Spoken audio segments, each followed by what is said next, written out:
From a geopolitical standpoint, the Eastern Roman Empire is often depicted as the sick man of the Middle Ages. However, amidst the constant territorial retreat, there were periods when they pushed back against the invading tide. In the early medieval period, a string of capable, military-minded men would bring triumph to Byzantium and secure the long-time survival of the empire.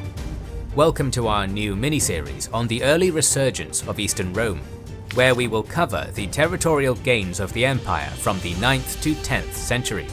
In this episode, we will cover the origins of the Macedonian dynasty, with a focus on the rise of Nikephoros Phokas, the pale death of the Saracens. And if you want to learn more about Roman history, you have to check out the sponsor of this video and our most loyal partner, Magellan TV. This is the favourite documentary platform of kings and generals, and we hope that our viewers love it too. Magellan TV is a documentary streaming service run by filmmakers that has over 3,000 documentaries, among them hundreds of historical documentaries.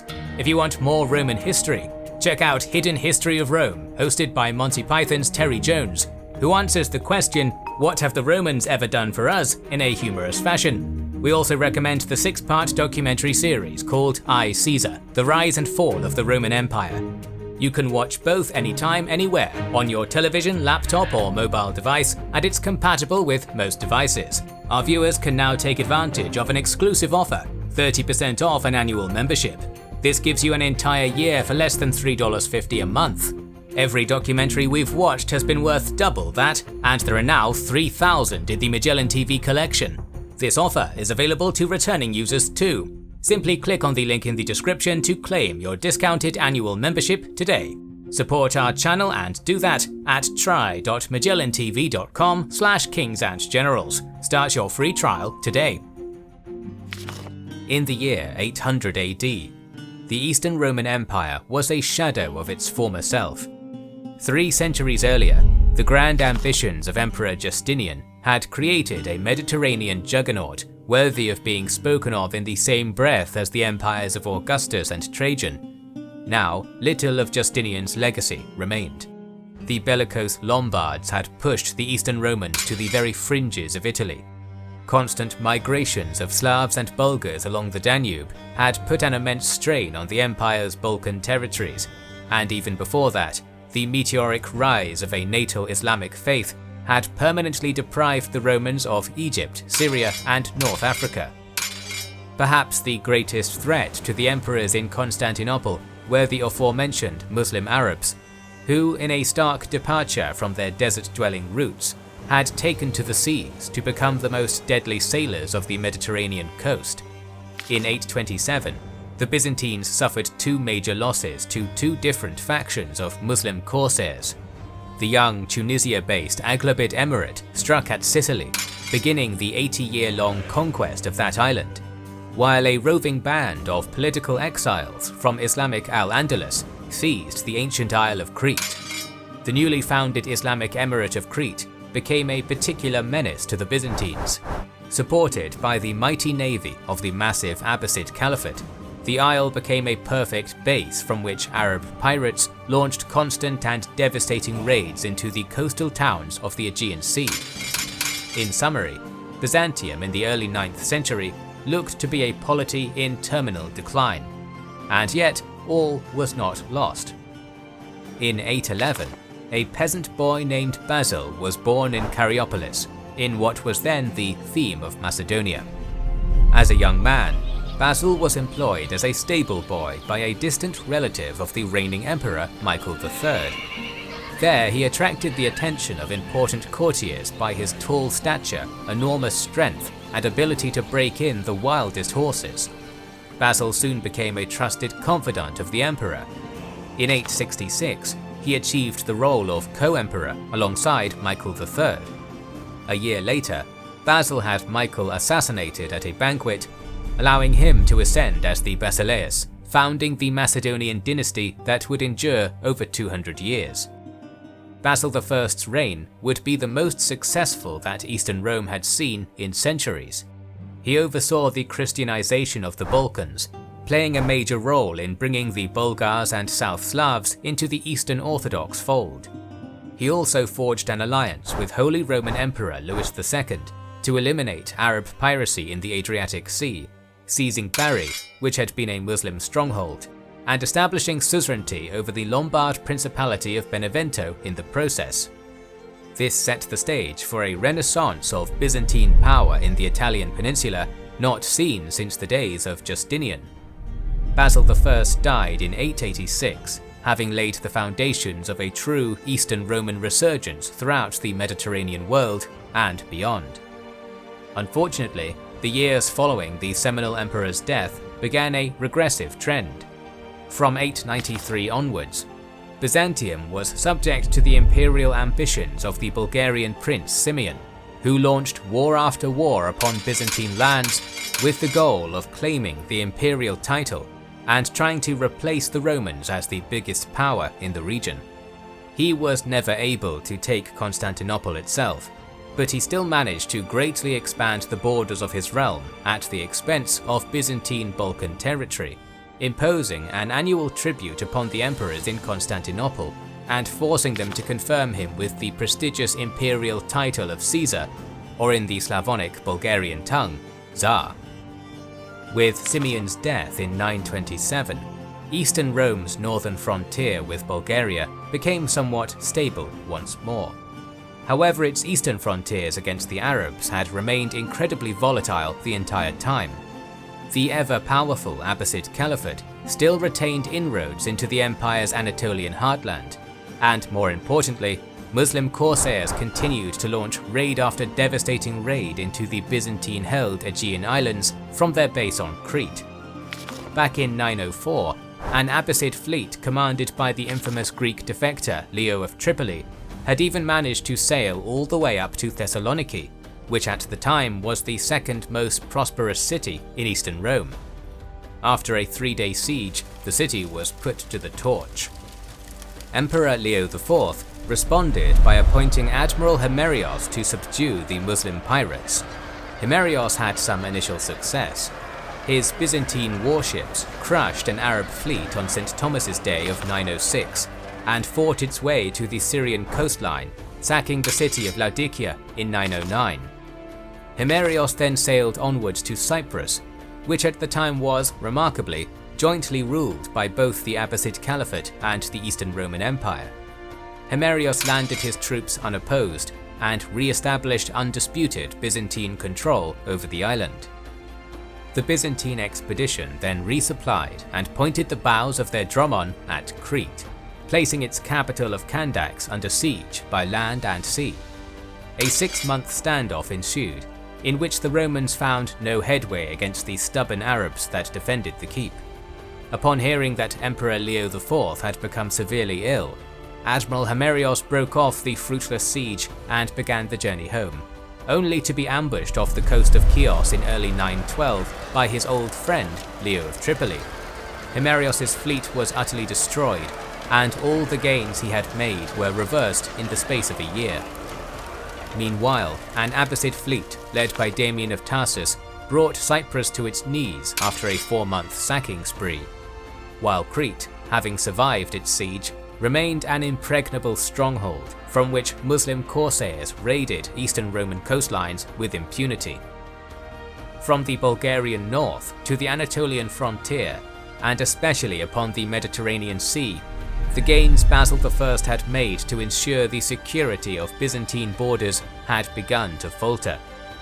However, balance of power is ever a fickle thing, and the geopolitical situation would soon tilt back in the Romans' favour.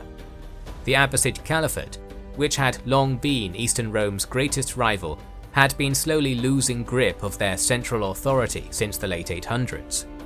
While they retained control of their heartland in Iraq, all their peripheral provinces were slowly gaining more and more regional autonomy. While most of these Muslim states paid lip service to the Caliph in Baghdad, by the mid-10th century, the Islamic world was nevertheless more fractured than it had ever been, a political climate ripe for exploitation. The turning of the tides truly began with the achievements of one John Kokuas, a brilliant Armenian general who fought under the service of the 5th Macedonian Emperor Romanos I Lekepenos. Corcous's martial prowess saw Roman armies push the Arabs out of much of Muslim-controlled Armenia and conquer the Emirate of Melitene, which for a century had been a thorn in Constantinople's side. The capture of Melitene sent a shockwave throughout the Muslim world. For the first time in history, a major Muslim city had fallen and been reincorporated into the Byzantine Empire, with the powerless Central Abbasid authority able to do little about it. Corcous's later achievements saw him keep the burgeoning Hamdanid dynasty of Aleppo at bay, occupy many cities in Upper Mesopotamia, and recover the sacred Mandylion from the city of Edessa. In 941, he even fended off a large-scale raid along the Black Sea coast, led by Grand Prince Igor of the Kievan Rus.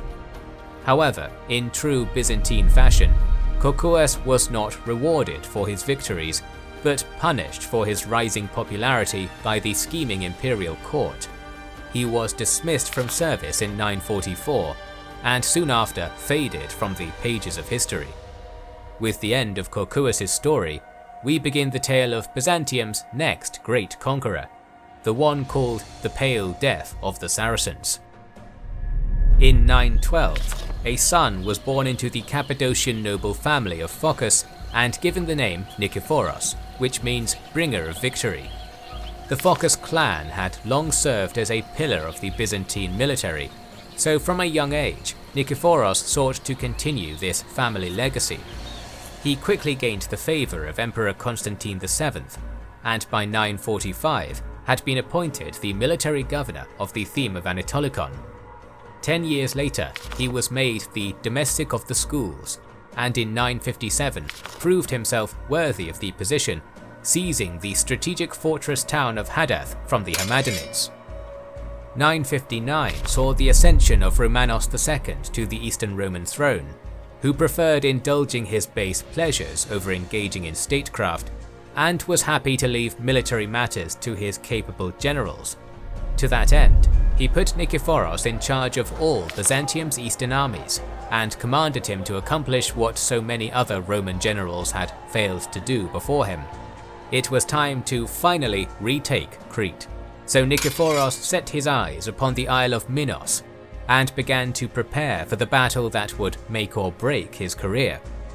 It was an opportune time to strike, for the Arabs of Crete were vulnerable. With the decline of the Abbasid Caliphate, they had lost their most powerful benefactor. The nearby Hamdanids could not offer any support either.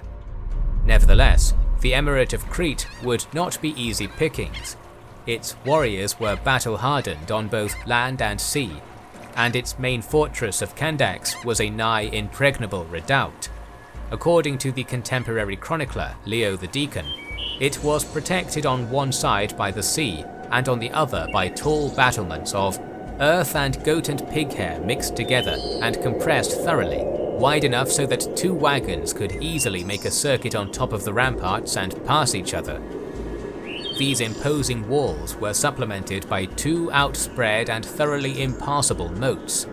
Nikephoros had a tough fight ahead of him. In early 960, the invasion armada began to assemble at a port south of Ephesus. It was a truly gigantic mass of soldiery. Total estimates range between around 30,000 to 50,000 men during an era when the kings of Europe could barely muster armies more than a few thousand apiece. Present among this force were not just thematic soldiers of Armenian, Greek, Slavic and other origins, but also a contingent of Norse axe-wielders from Scandinavia. They were transported down the Aegean Sea aboard a fleet of 100 Dromon warships, 200 Calandia light transport ships, and 308 supply vessels. Nikephoros' invasion force made landfall on northern Crete on July 13, 960, disembarking in good order. Of the 3 medieval chroniclers who give us accounts of the conquest of Crete, 2 claim that the Roman army landed uncontested. Leo the Deacon, however, asserts that Nikephoros' soldiery was confronted on the shore by a large force of Cretan Muslims. Undaunted, Phokas ordered his army to form up into 3 contingents and charge the foe, likely with his heavy cataphract cavalry. The Arab line sustained heavy casualties and fled within the safety of the walls of Chandax, where Emir Abd al-Aziz ibn Shu'ayb had prepared his garrison to mount a defense. Following this initial victory, Nikephoros marched upon the fortress.